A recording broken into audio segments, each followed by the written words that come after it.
والصلاة والسلام على سید الانبیاء والمرسلین وعلى آلہ الطیبین الطاہرین والحمد للہ رب العالمین۔ صدر بزم طارق و صدر مسجد کمیٹی مسجد گنگا مولانا سید شاہ سیف اللہ حسینی الباخری،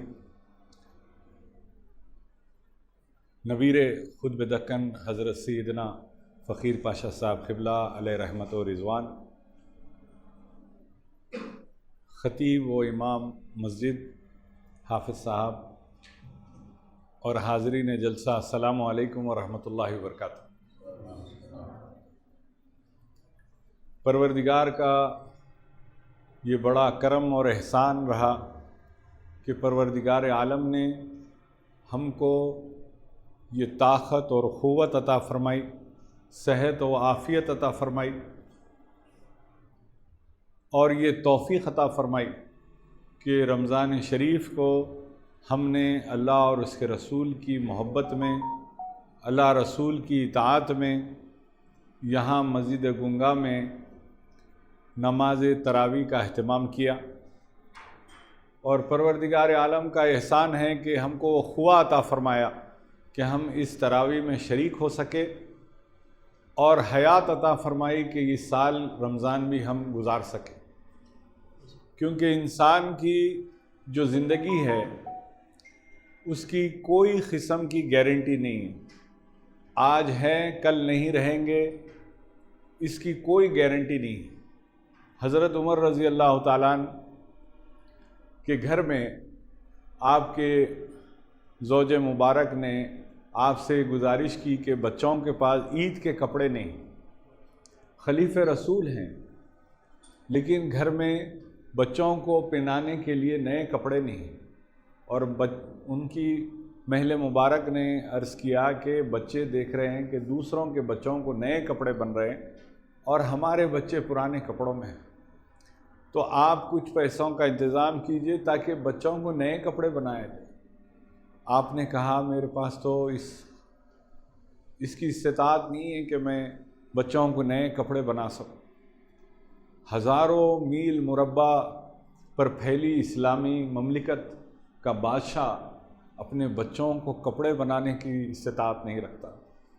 آپ نے جو بیت المال کے جو خزانچی تھے، جو اکاؤنٹنٹ بولی آپ، ان کے پاس گئے، جا کے کہا کہ میرے کو عید کے لیے کچھ پیسوں کی ضرورت ہے، اور میری جو تنخواہ ماہانہ بیت المال سے اجرا ہوتی ہے، کیونکہ جو بھی خلیفہ وقت ہوتا تھا وہ چونکہ کاروبار نہیں کر سکتا تھا، کوئی کام دوسرا نہیں کر سکتا تھا، کیونکہ اسلامی مملکت کے امور اتنے زیادہ ہوتے تھے، تو ان کے لیے بیت المال سے تنخواہ کا اہتمام ہوتا تھا۔ حضرت عمر رضی اللہ تعالیٰ عنہ کے زمانے میں یہی رواج تھا۔ تو آپ نے کہا جو مجھے ماہانہ تنخواہ ملتی ہے وہ تنخواہ مجھے 1 مہینے کی ایڈوانس دے دی جائے، تاکہ آئندہ مہینے میں جو بھی آپ میرا آئے گا حساب اس میں سے آپ کاٹ لیجیے، مجھے اتنی رقم کی ضرورت ہے۔ وہ تقویٰ، وہ پرہیزگاری رکھنے والے خلیفہ، اور وہی بیت المال کے اس خزانچی کا بھی وہی تقویٰ، انہوں نے کہا عمر آپ ایک کام کیجئے کہ مجھے آپ لکھ کر دے دیجئے کہ آپ آنے والی تنخواہ تک بقید حیات رہیں گے، یعنی زندہ رہیں گے، میں آپ کی تنخواہ آپ کو اجرا کر دیتا ہوں۔ حضرت عمر نے کہا کہ میں یہ اس بات کی کوئی تمانیت نہیں دے سکتا، گارنٹی نہیں دے سکتا کہ میں یہ آنے والی تنخواہ تک میں زندہ بھی رہ سکوں گا، لہٰذا میں آپ کو لکھ کے نہیں دے سکتا۔ تو اس نے کہا محاسب نے، یعنی اکاؤنٹنٹ نے، کہ میں بھی آپ کو تنخواہ نہیں دے سکتا، کیونکہ آپ رہیں گے نہیں رہیں گے میرے کو کیا یقین ہے۔ تو یہ تقویٰ، یہ پرہیزگاری کا درس دیا ہم کو اسلام نے۔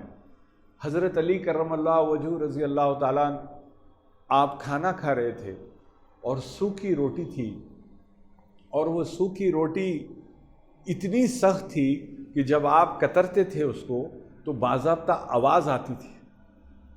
تو آپ کے جو قریب میں بیٹھے ہوئے تھے، اور اس کے اے امیر المومنین، آپ اتنی سخت روٹی کھا رہے ہیں؟ آپ نے فرمایا کہ اگر تم رسول اللہ صلی اللہ علیہ وسلم کی روٹی دیکھتے تو یہ اس سے بھی زیادہ سخت ہوا کرتی تھی.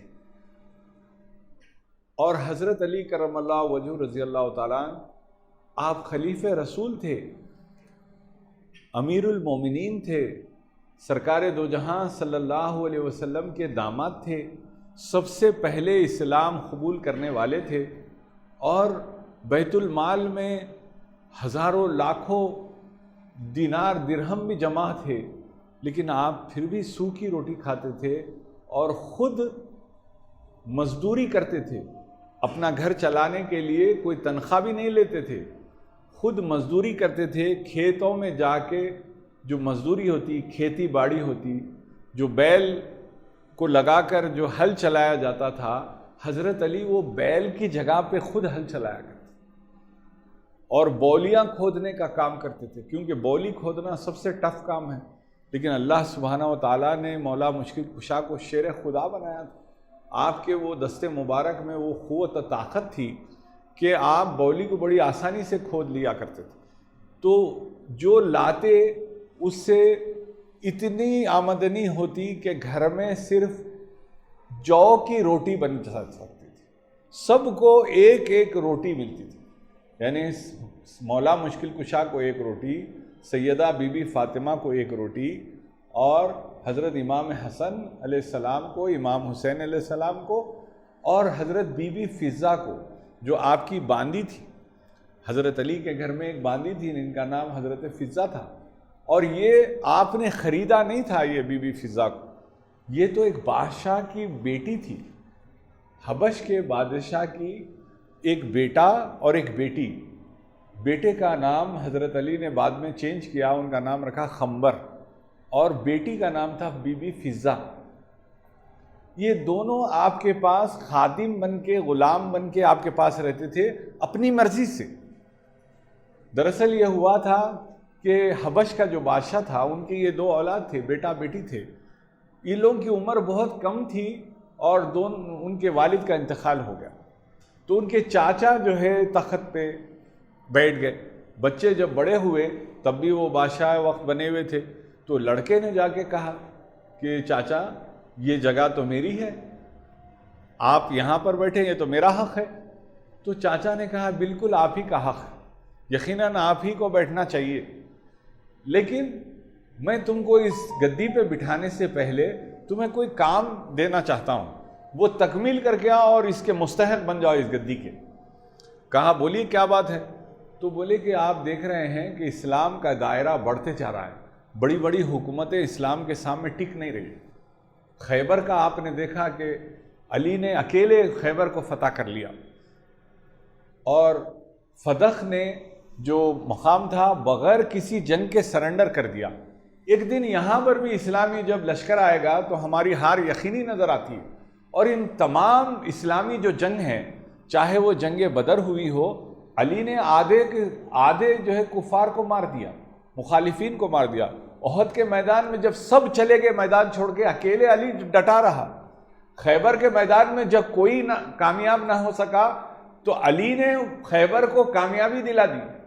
تو ایک اسلامی لشکر میں علی جو ہے جب تک ہے اسلام کو کوئی شکست نہیں ہو سکتی. لا فتح الا علی، لا سیف الا ذوالفقار. کوئی کامیابی ہو ہی نہیں سکتا جب تک علی ہے. تم اتنی بہادر ہو، تم کو بچپن سے ہم نے جنگی تمام تیار کروایا ہے، تم علی کو ختم کر دو، میں تمہیں بادشاہ کی کرسی دے دوں.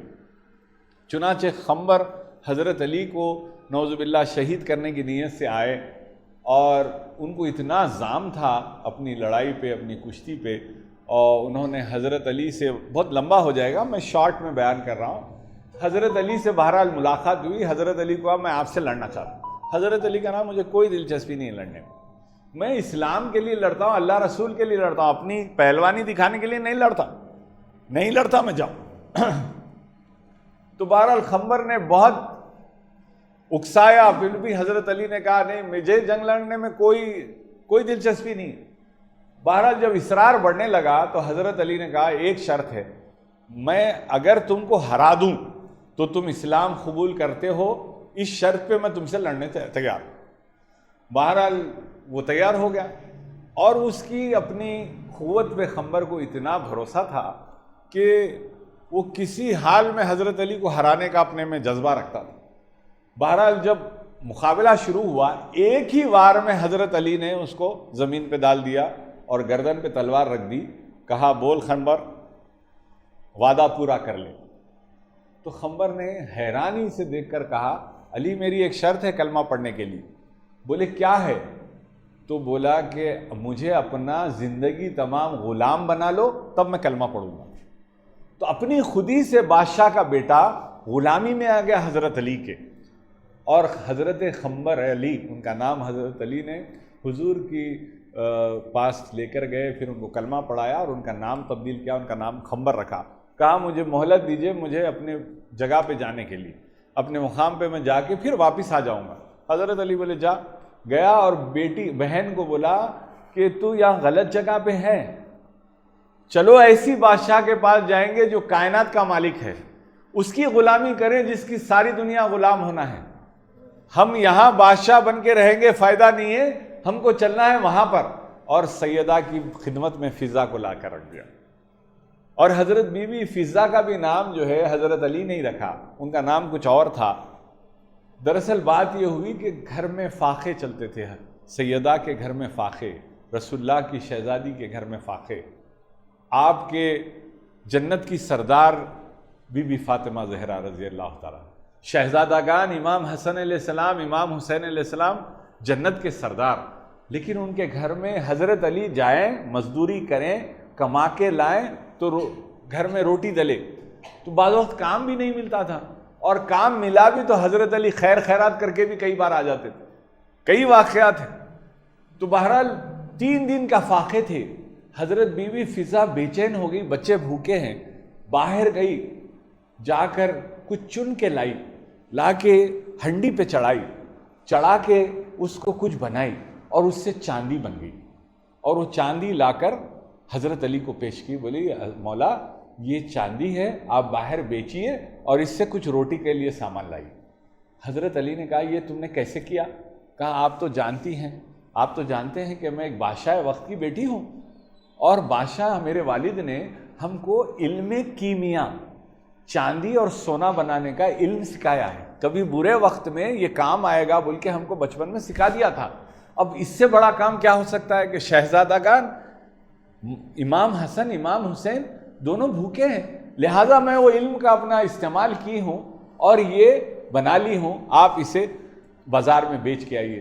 حضرت علی مسکرا کے فرمائے حسن ادھر آؤ بیٹے، چھوٹے اپنے شہزادے کو بلایا، حسن ادھر آؤ، بتاؤ اللہ سبحانہ و تعالیٰ نے ہمیں کیا قدرت سے نوازا ہے، کس رحمتوں سے نوازا ہے، بتا دو اس لڑکی کو کہ ہمارے پاس کیا قوت عطا فرمائی ہے۔ اور حضرت امام حسن نے اپنی ایڑی ماری تو چاندی کی نہر نکلنا شروع ہو گئی۔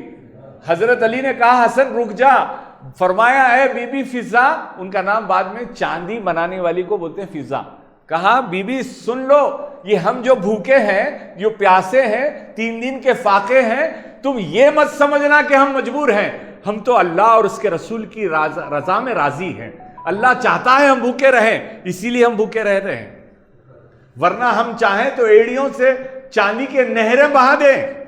ہم اللہ نے ہم کو وہ سرفراز فرمایا، وہ مقام عطا فرمایا، وہ رحمتیں عطا فرمائی۔ تو حضرت بی بی فضا کا نام پڑا فضا سے۔ تو یہ بتایا مولا مشکل کشا نے، نبی اور آل نبی نے، کہ اللہ کی رضا میں راضی رہیں۔ آج اللہ سبحانہ و تعالیٰ نے ہم سب کو اللہ کے فضل و کرم سے 3 ٹائم کھانے کا انتظام فرمایا، ہم کو رہنے کے لیے ایک چھت عطا فرمایا، ہم کو رہنے کے لیے گھر عطا فرمایا۔ اور یہ رمضان شریف جب آیا تو ہم کو یہ بات پہ غور کرنا چاہیے، اللہ کا شکر ادا کرنا چاہیے۔ حضور اکرم صلی اللہ علیہ وسلم نے ارشاد فرمایا کہ اپنے سے کمتر کو دیکھ کر اللہ کا شکر ادا کرو۔ مثال کی طور کوئی RCC کے گھر میں رہتا ہے اور یہ سوچے کہ رے بھائی میں پریشان ہوں، حضور نے بتایا نہیں، تم ایسبیسٹاس والے کو دیکھو، دیکھ کے بولو بھائی میں دیکھو اللہ کا فضل کرم۔ ایسبیسٹاس والا کہے کویلی والے کو دیکھے، کویلی والا دیکھے ڈھالیے والے کو، ڈھالیے والا دیکھے جھوپڑی والے کو، جھوپڑی والا دیکھے روڈ پہ والے کو، روڈ والا یہ سمجھے جو کیڑے مکوڑوں میں کئی مر کے پڑ گئے ہیں ان سے تو بہتر ہوں، سونے کو تو ٹائم مل رہا ہے مجھے کم سے کم۔ ہر کوئی اپنے کمتر کو جب دیکھے گا تو اللہ کا شکر ادا کرے گا۔ حضرت موسیٰ علیہ السلام ایک مرتبہ طور پہ تشریف لے جا رہے تھے، تو موسیٰ علیہ السلام جب طور پہ جاتے تھے تو ان کی امت لائن لگا کے ٹھہر جاتی تھی کہ اللہ سے ہم سے ہمارا یہ معروضہ کریے، یہ دعا کریے، یہ چاہیے، وہ چاہیے۔ بہرحال اسی طرح جب آپ جا رہے تھے تو ایک شخص آیا، آ کے عرض کیا، اے موسیٰ آپ اللہ کی بارگاہ میں جا رہے ہیں تو میرا ایک معروضہ ہے، معروضہ یہ ہے کہ اللہ نے اتنا دے دیا ہے کہ میرے 7 پش کھائے اتنا میرے پاس ہے، اب رکھنے جمع کرنے کی جگہ نہیں ہے، صلاحیت نہیں ہے، پریشان ہو جا رہا ہوں، کتنا سنبھالوں؟ اللہ سے عرض کریے کہ عطا بس کر دے، جتنا ہے 7 پش کھائیں گے، مست رہیں گے۔ بولے ٹھیک ہے، آگے بڑھے، بس سب طور پہ چڑھنے ہی والے تھے، ایک ننگا سا شخص، برہانہ ٹوٹل، جس پہ جسم کا کوئی حصہ نہیں ہے، جس پہ لباس ہو، زمین پہ پڑا ہے اور اپنی شرمگاہ کو بھی ریتی سے ڈھانکا ہوا ہے، یعنی اتنا کپڑا بھی نہیں ہے کہ شرمگاہ چھپ جائے، ریتی سے ڈھانپ لیا ہے۔ اور موسیٰ علیہ السلام کو پکارا، موسیٰ فاقے رہتا ہوں، بھوکا رہتا ہوں، رہنے کو چھت نہیں ہے، کھانے کے لیے غذا نہیں ہے، کئی دن بھوکے گزرتا ہوں، کوئی بھیک دے دے تو ملتا ہے، اللہ سے معروضہ کر دو کہ پروردگار کچھ مجھے عطا کر دے، اللہ مجھے کچھ عطا کر دے۔ حضرت موسیٰ علیہ السلام گئے طور پہ، اللہ سے اپنا کلام کیا، امت کے جب معاملات پیش کر رہے تھے اس میں کہا پروردگار ایک بندہ ہے جو بڑا رئیس ہے، بہت پیسے والا ہے، رکھنے جگہ نہیں ہے پروردگار، وہ معروضہ کرتا ہے کہ عنایتیں بند ہو، عطا بند ہو جائے۔ اب کہا پروردگار عالم نے کہ اس سے کہو کہ میرا اب شکر گزاری بند کر دے، اللہ کی شکر گزاری بند کر دے، میری عطا بند ہو جائے گی۔ بولے پروردگار ایک فاقہ بھی ہے جسے رہنے کے لیے گھر بھی نہیں ہے، غذا بھی نہیں ہے، بھوکا رہتا ہے، لباس تک نہیں ہے، وہ بھی معروضہ کیا ہے، کہا اس سے میری شکر گزاری کرو۔ موسیٰ علیہ السلام آئے، پہلے پیسے والے سے ملے، اس کو فرمایا کہ اللہ فرما رہا ہے کہ تم شکر گزاری بند کرو، عطا بند ہو جائے گی۔ کہا موسیٰ یہ نہیں ہو سکتا، میری 7 پش کھائے اتنا جو اس نے عطا کر دیا، میں تو آخری دم تک اس کا شکر گزار رہوں گا، اس کی حمد و ثنا کرتے رہوں گا، مجھ سے یہ نہیں ہوگا۔ کہا پھر اللہ تجھے عطا بھی بند نہیں ہوگی اور عطا بھی کرے گا، صلاحیت بھی دے دے گا، تو بے فکر ہو جا، جب تیرا یہ جذبہ ہے دینے والا صلاحیت بھی دے دے گا پھر انشاءاللہ تعالی۔ بھوکے کے پاس گئے، جا کے کہا کہ جو اللہ کہہ رہا ہے کہ شکر گزار ہو جا۔ کہا دیا کیا اللہ جو شکر گزاری کروں، ننگا ہوں، لباس تک نہیں ہے، شرمگاہ بھی ریتی پہ ہے، شکر گزاری کس بات کی؟ جب یہ جملے اس کے منہ سے نکلے، ہوا کا ایسا جھونکا آیا کہ وہ جو ریتی جس سے شرمگاہ چھپی تھی وہ ریتی بھی اڑ گئی، وہ ریتی بھی اڑ گئی۔ موسیٰ علیہ السلام نے کہا یہ جو ریتی تھی یہ بھی اللہ کا فضل تھا، یہ بھی ایک اللہ کی عطا تھی، تو نے اس کی بھی ناشکری کی، اللہ وہ بھی چھین لیا۔ تو ہمارے پاس جو کچھ بھی ہے، جب تک ہم اللہ کا شکر گزار نہیں ہوں گے، پروردگار عالم کے پاس میں یہ قابل قبول نہیں ہے۔ عطا چاہیے تو اللہ کا شکر ادا کرے، اپنے سے کمتر کو دیکھ کر کرے، اور اپنے اڑوس پڑوس میں جو لوگ ہیں ان کا خیال رکھیے۔ بولی میں سے پانی نکالتے رہیں گے تو جھرنوں میں سے پانی آتے رہے گا، اگر بولی کو ویسے ہی چھوڑ دیں گے تو پانی اتنا ہی رہے گا لیکن دوسرے کو بھی فائدہ نہیں پہنچے گا۔ آپ کے پاس جو ہے دیجئے، کوشش کریے۔ مان لیجئے آپ غریب ہیں، آپ جو ہے دوسروں کی مدد نہیں کر سکتے لیکن اپنی ایک آدھی روٹی اتنا تو دے سکتے ہیں۔ یہ جب جذبہ ہم میں پیدا ہوگا تو یقین مانیے اللہ سبحانہ و تعالیٰ کا جو نظام ہے، جو زکوٰۃ کا نظام ہے، اس سے غربت کو مٹانے کا بہترین وہ ذریعہ بن سکتا ہے۔ اپنے اڑوس پڑوس میں ضرور اپنے بھائیوں کی مدد کریے، اور خصوصاً سادات کرام کو مت بھولیے اپنی عید کی خوشیوں میں۔ جو سید ہیں ان کو زکوٰۃ فطرہ نہیں دیا جا سکتا ہے، ان کو نذرانہ پیش کیجئے، اور رسول اللہ صلی اللہ علیہ وسلم کی صورت سے جب ان کو آپ نظر پیش کریں گے تو رسول اللہ صلی اللہ علیہ وسلم کی رحمت آپ پر سایہ فگن ہوگی، اور جب رسول اللہ کی رحمت آپ پر سایہ فگن ہوگی تو پھر آپ کو کسی چیز کی ضرورت نہیں۔ جب آقا ہمارے ساتھ ہو جائیں گے، گر یار ہو بہم کوئی ہو نہ ہو نہ ہو، جب اپنا ہو صنم کوئی ہو نہ ہو نہ ہو، خلق جہاں سے کچھ نہیں کام. خلق جہاں میں تو دنیا والے. خلق جہاں سے کچھ نہیں کام. خوش رہے ہم سے یا بیزار. ہم سے خوش رہن دو یا بیزار رہن دو. میاں راضی رہے بس ہو جانا. کوئی کچھ بولو کوئی کچھ بولو. اللہ کو راضی کریے, رسول اللہ صلی اللہ علیہ وسلم کو راضی کیجئے, اللہ کے ولیوں سے وابستہ رہیے. اور مسجد میں, یہاں پر آپ کی مسجد ہے ماشاءاللہ تعالی, یہ ماشاءاللہ اس مسجد کو آباد رکھنے کی پوری کوشش کیجئے. اس کا جو کچھ بھی آپ تعاون کرتے ہیں اس تعاون کو برقرار رکھیے.